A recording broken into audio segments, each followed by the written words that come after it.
That was the final question. Before we come to Prime Minister's questions, I would like to point out the British Sign Language interpretation of proceedings is available to watch on parliamentlive.tv.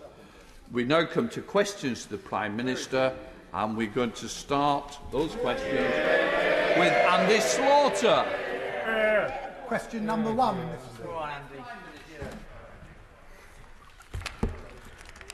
Mr. Speaker, while Sunday's result may not have been the one we were all hoping for, I know that the whole House will want to congratulate Gareth Southgate and the England squad for their fantastic achievements over the last month.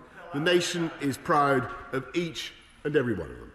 Mr. Speaker, this morning I had meetings with ministerial colleagues and others.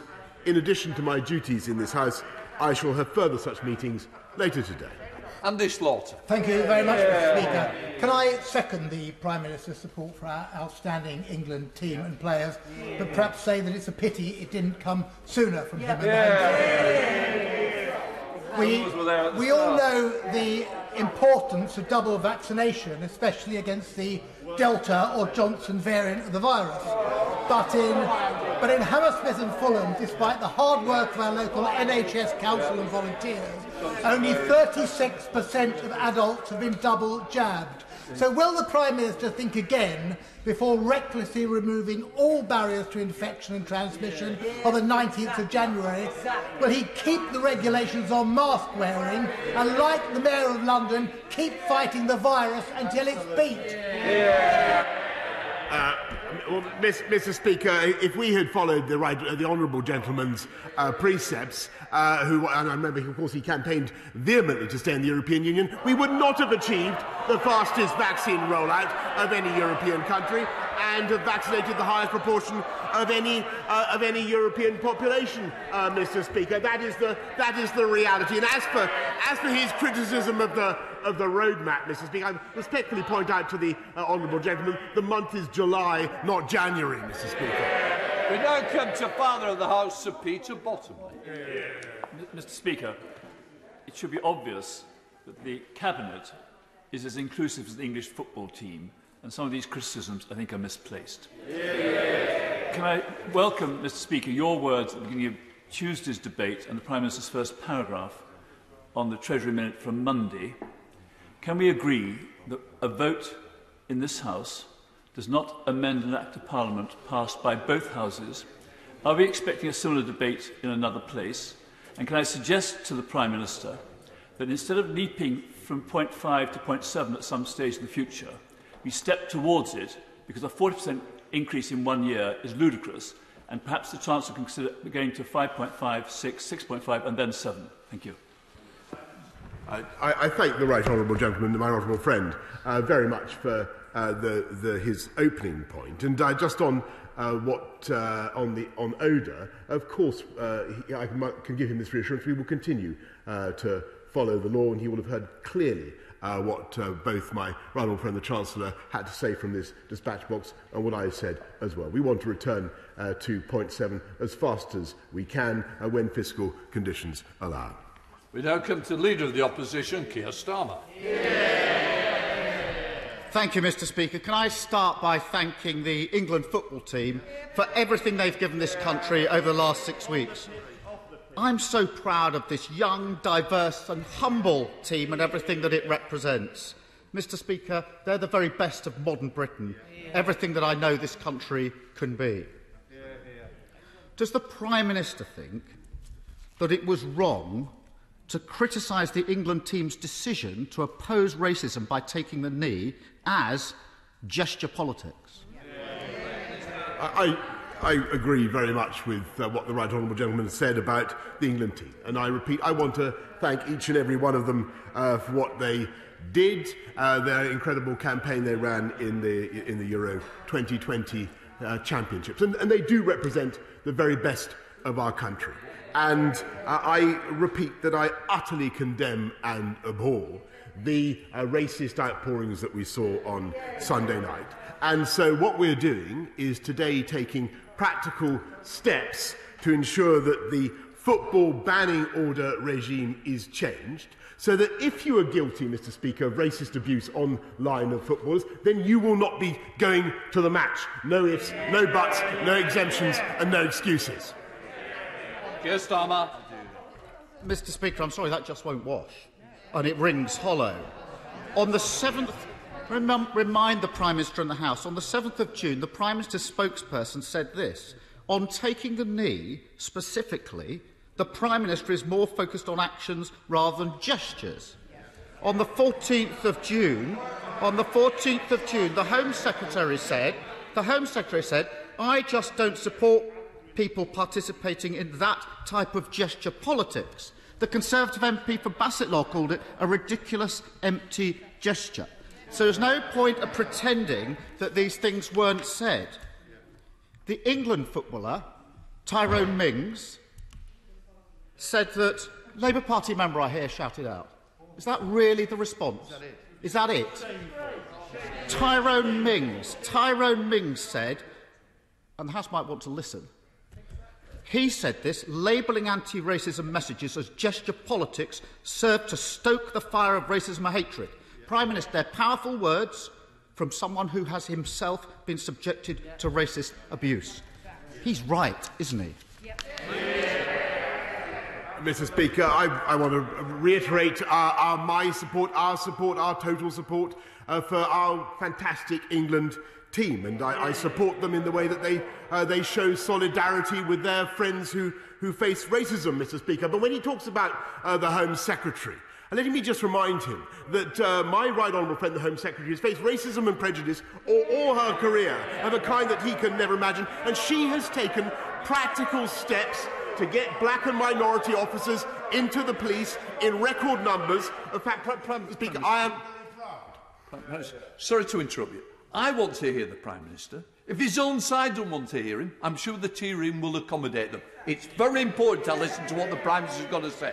Have you finished, Prime Minister? Are you OK? Yeah. Keir Starmer. Mr. Speaker, let me be clear. I totally condemn all racism, including that directed at the Home Secretary. But she's got this wrong. The whole country knows it. His own MPs know it. In the last few days, everybody has seen England's black players have been the targets of disgusting racist abuse following Sunday's match. Disgusting. And this is really simple, Mr. Speaker. Either the Prime Minister is with the England players in their stand against racism, or he can defend his own record, those of his ministers and some of his MPs. But he can't have it both ways. So can he tell the House, does he now regret failing to condemn those who booed England players for standing up to racism, yes or no? Mr. Speaker, we made it absolutely clear that no one should boo the England team. And Mr. Speaker, what we're doing now is following the racist abuse that our players sadly suffered on Sunday night and thereafter, we're taking practical action. So in addition to changing the football banning order regime, last night I met representatives of Facebook, of Twitter, of TikTok, of Snapchat, of Instagram, and I made it absolutely clear to them that we will legislate to address this problem, Mr. Speaker, in the online harms bill, and unless they get hate and racism off their platforms, they will face fines amounting to 10% of their global revenues, and we all know, Mr. Speaker, that they have the technology to do it. Keir Starmer. Mr. Speaker, the online harms bill has been promised for 3 years. I'm not sure a 15-minute chat at a garden party moves things forward that significantly. But I want to take the Prime Minister up on what he said about being absolutely clear, because here I have the headline, Mr. Speaker: Boris Johnson refuses to condemn fans booing England taking the knee. That's the story, that's the headline, June the 6th. Boris Johnson refuses to condemn fans booing England taking the knee. That's absolutely clear. It's not quite what the Prime Minister is implying today. It goes on to quote the Prime Minister's spokesperson, saying that the Prime Minister fully respects the rights of those who choose to make their feelings known. This is about booing. Fully respects their rights. And the Home Secretary said that booing was a choice for them, quite frankly. So no condemnation there, no absolute clarity there, Mr. Speaker. When senior government ministers and Conservative MPs defend the booing of an anti-racist message, Who do they think they're defending, Prime Minister, and why are they defending it? Mr. Speaker, nobody defends booing of the England side. Nobody defends booing of the England side. And if he continues to attack the Home Secretary... Prime Minister, just... Look, I want to hear the Prime Minister. I want to know the answer, and I expect the opposition to listen to the answer. Prime Minister. Well, thank you, Mr. Speaker. We love and admire the England side and what they did. They represent the best of our country. Nobody defends booing the England side, Mr. Speaker. But what the Home Secretary has been trying to do all her life is not just to fight racism, but to take practical steps to advance the cause of black and minority ethnic groups, which he has done successfully, notably in the police. And since, Mr. Speaker, he's chucking this kind of thing around, could I ask him now to retract this leaflet produced by the Labour Party during the Batley and Spen by-election, which was condemned by his own MPs as dog whistle racism, Mr. Speaker? Keir Starmer. Mr. Speaker, the Prime Minister isn't kidding anyone in this House. He's not kidding the public, and he's not even kidding his own MPs. Let me quote the Conservative MP for Plymouth Moor View. Conservative MP. The painful truth, says the Conservative MP for Plymouth Moor View, is that Tyrone Mings is completely right. I am very uncomfortable, he says, with the position we Conservatives are needlessly forcing ourselves into. So, Prime Minister, behind you they don't believe you, and neither do we. Mr. Speaker, we can all see what's happened here. The government has been trying to stoke a culture war, and they've realised they're on the wrong side. And now they hope that nobody's noticed. Why else would a Conservative MP boast that he's not watching his own team? Why else would another Conservative MP say that Marcus Rashford spends too much time playing politics when he's actually trying to feed children that the government won't? And why will the Prime Minister refuse time and time again, even now, to condemn those who boo our players for standing up against racism? Mr. Speaker, what is it that this England team symbolises that this Conservative Party is so afraid of? Mr. Speaker, I think the House will judge for themselves the quality of the question that the right honourable gentleman has just put. I think the whole House is united, including our distinguished members from Scotland, by the way, Mr. Speaker, in admiration of the England team and of every single member of that squad and what they did. And we stick up for them, Mr. Speaker. And what we're doing is taking practical steps to fight racism, changing the football banning order regime, fining the online companies, and, by the way, we will use more legislation if we have to, just as we use the threat of legislation, Mr. Speaker, to stop the European Super League. And we will get on. We will get on with delivering for the people of this country. We will get on with vaccinating the people of this country while they continue to vacillate.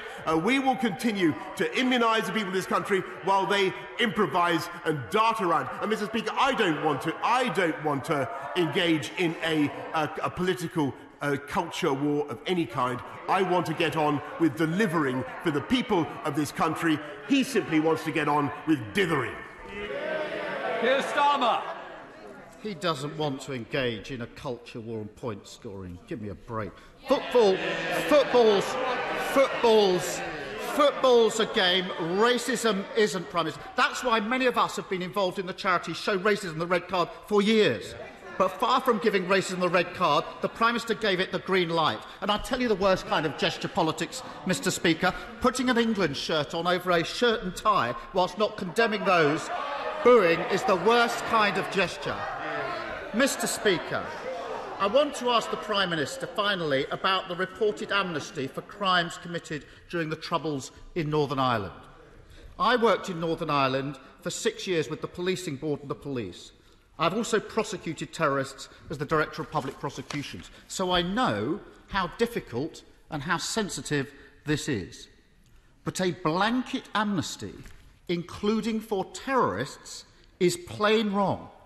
I was in Northern Ireland last week, and it's absolutely clear that the government's amnesty is not supported by the political parties in Northern Ireland, and it's not supported by victims' groups. Last Thursday, I spoke to victims of terrorism at the Wave Trauma Centre in North Belfast.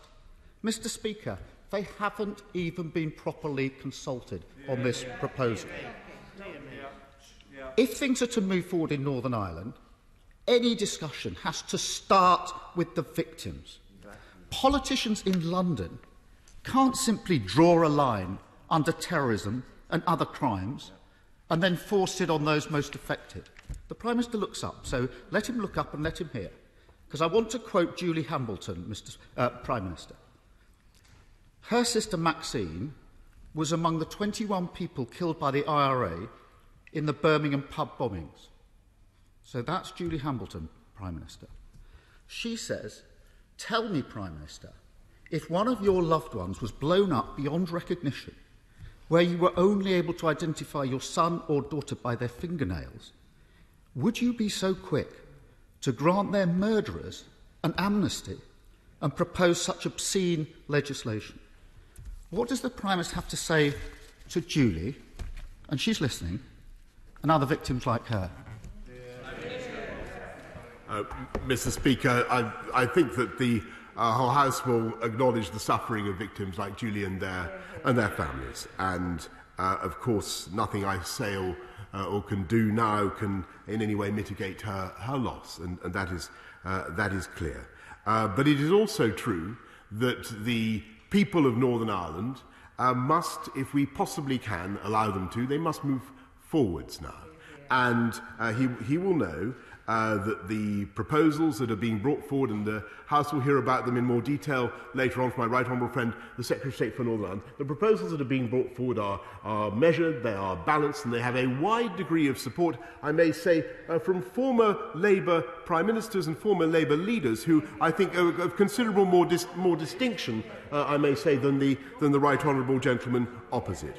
And he will recall that it was under that Labour administration that many terrorists were unfortunately given effectively an amnesty, and they were allowed to escape the full consequences of their crimes, as he knows very well, and that is the reality, whilst the sad fact remains that, and this is of course no consolation to people like Julie, but the sad fact remains that there are many members of the armed services who continue to face the threat of vexatious prosecutions well into their 70s and 80s and later. And we are finally, Mr. Speaker, bringing forward a solution to this problem, to enable the province of Northern Ireland to draw a line under the Troubles, to enable the people of Northern Ireland to move forward. And I think someone with greater statesmanship and clarity of vision would have seen that, Mr. Speaker, and given these proposals a fair wind. Bell.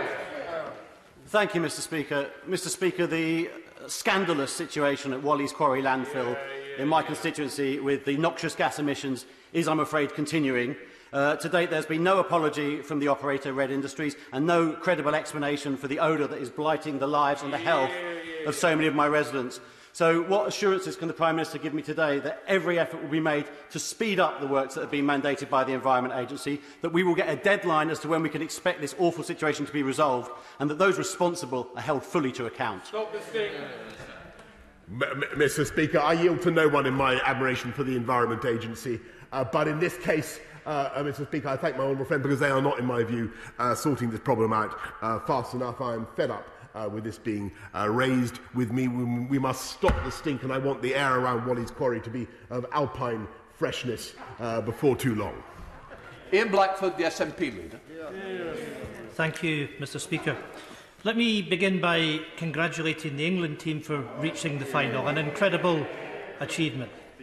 But the tragedy of the tournament was the undercurrent of racism that was ultimately targeted at three young men, Rashford, Sancho and Saka. Mr. Speaker, wherever there is racism, it falls on all of us to face it down and to call it out. And it is shameful that it took until last night for the Prime Minister to meet with the main social media companies and finally wake up to the fact that those who publish and promote vile, racist online abuse need to be faced down and sanctioned. So, can the Prime Minister tell us what sanctions he thinks would be appropriate for someone who publishes racist content. And it is shocking even to have to say this out loud. Describing Africans as flag-waving piccaninnies with watermelon smiles. Shameful. Minister. Mr. Speaker, I've commented many times about the words that I've said in the past, and I think the House understands how. And I think the House understands how you can take things out of context, Mr. Speaker.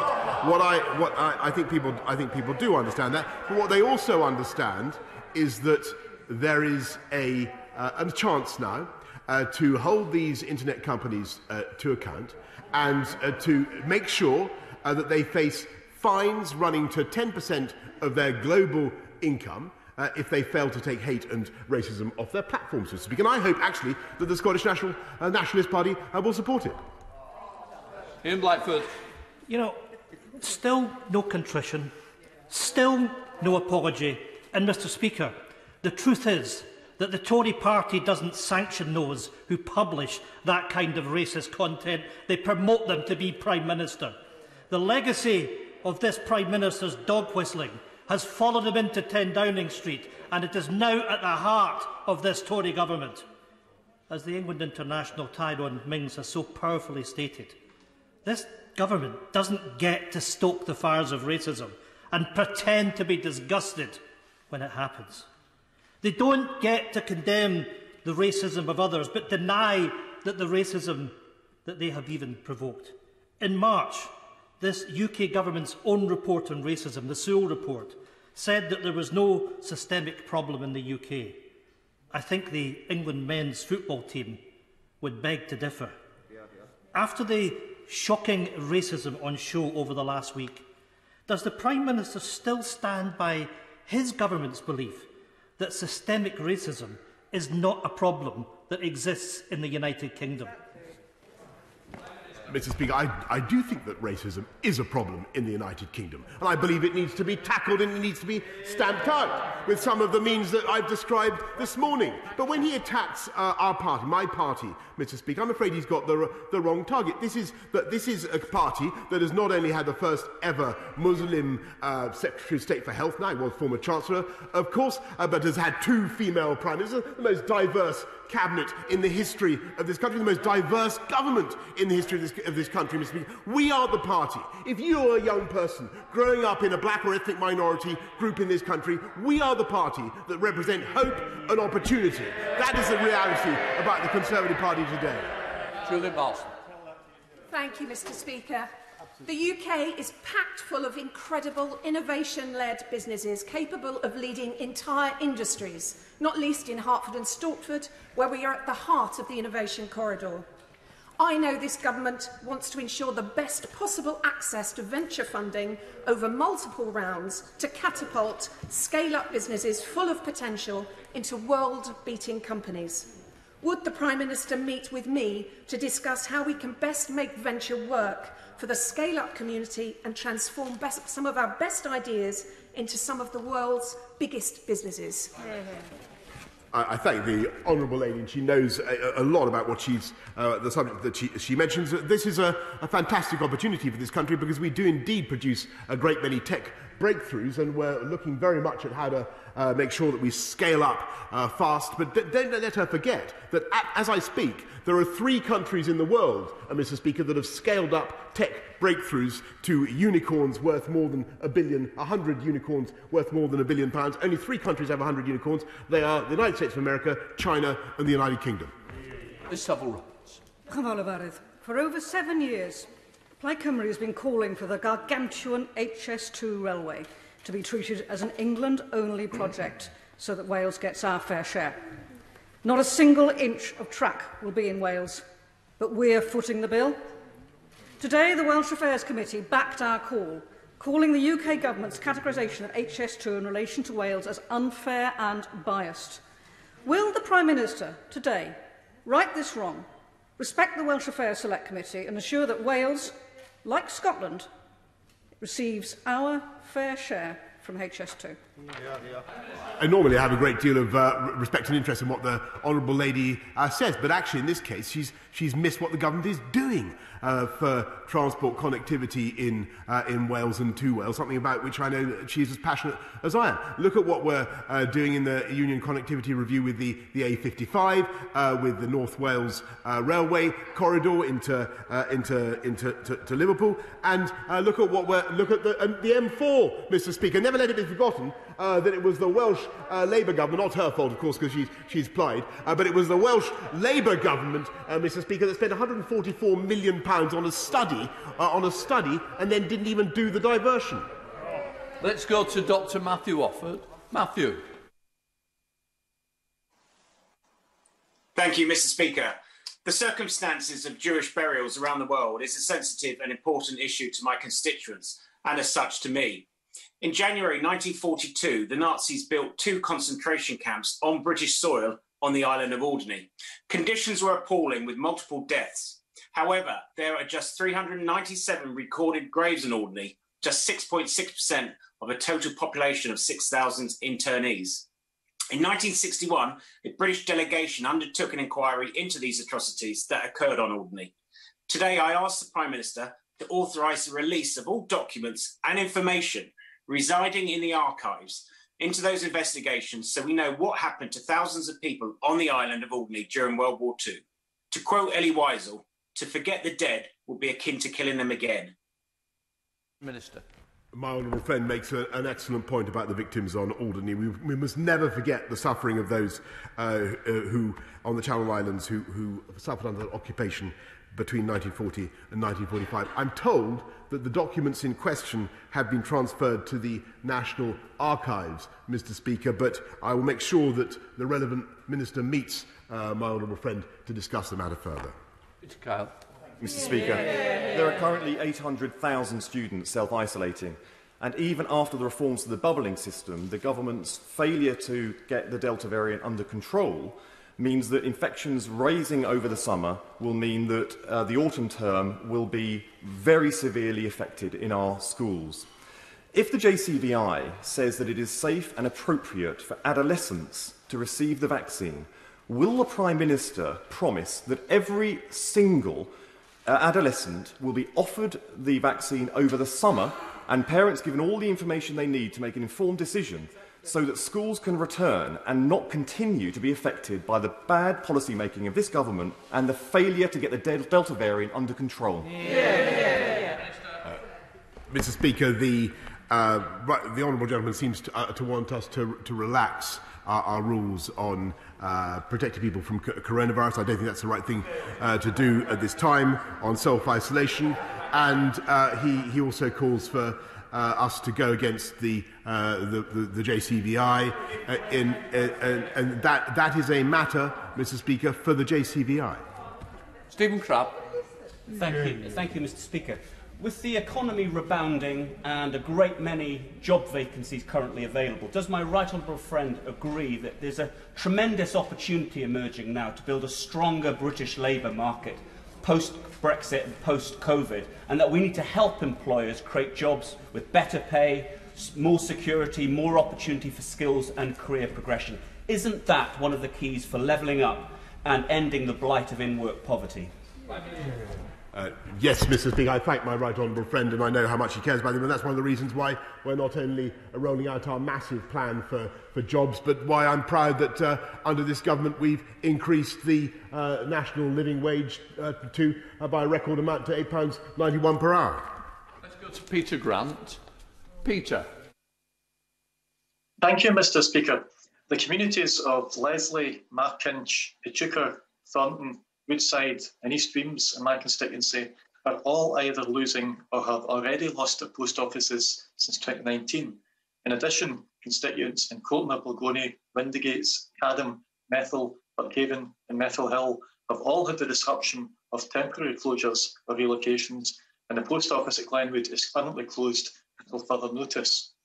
Given that the post office is 100% owned by his government, what exactly does it take for him to admit that the current trading model for the post office is not working for the people that rely on its services? Mr. Speaker, the the treatment of the post office, the masters, the sub-post masters in the recent computer malfunction was, I'm afraid, appalling, and I've made that clear. When it comes to protecting and supporting post offices, particularly rural post offices, but I think is what he was driving at, this government will do everything it can to protect them. Let's go to Angela Richardson. Angela.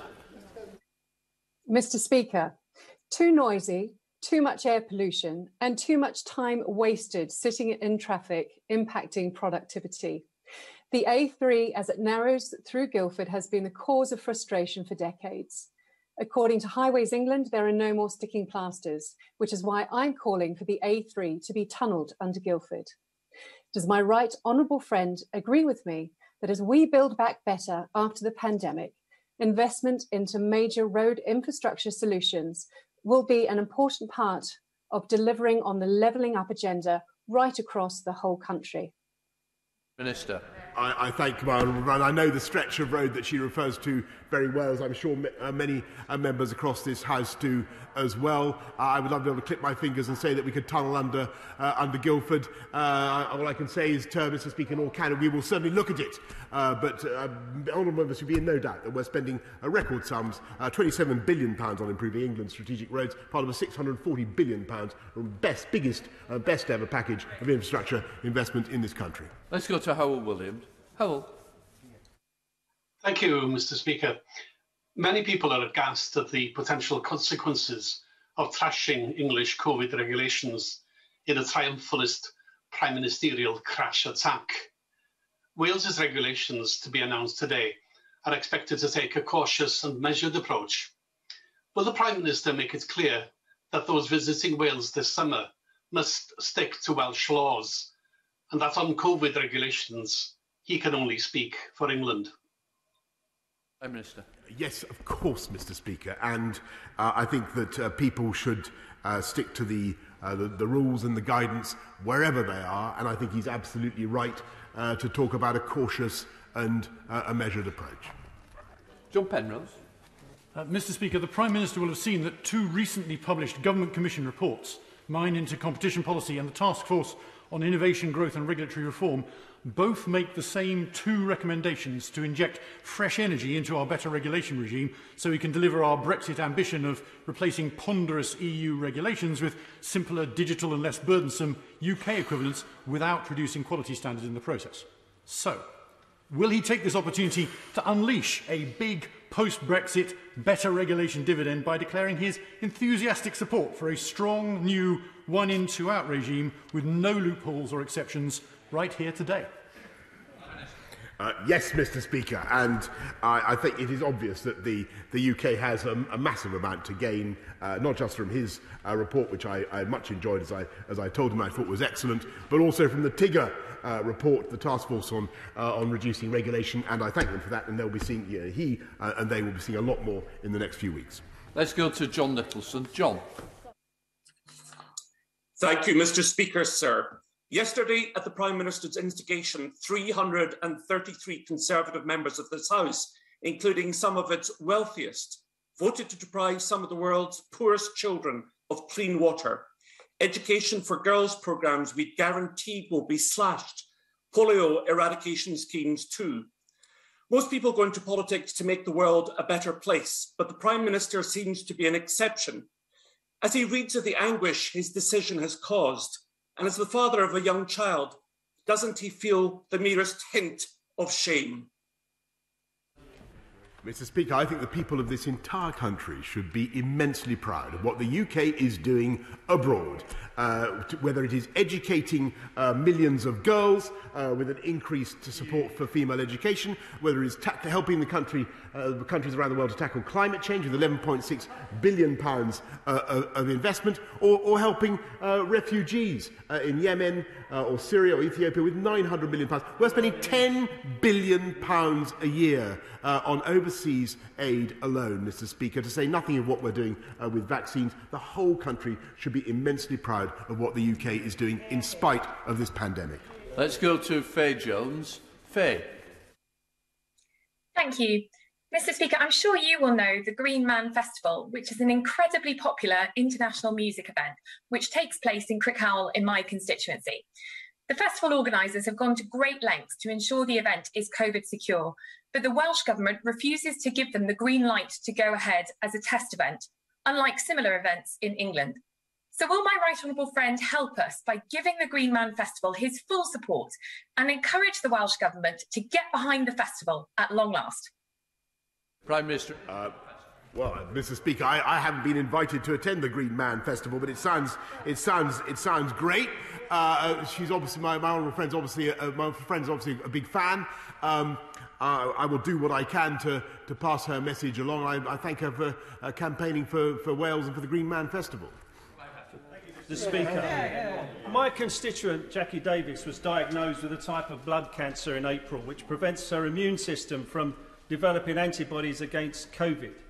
Jackie wants to live as normal a life as possible and to do everyday things like going shopping, but she's terrified and she thinks that the rapid lifting of restrictions on Monday is putting her at risk.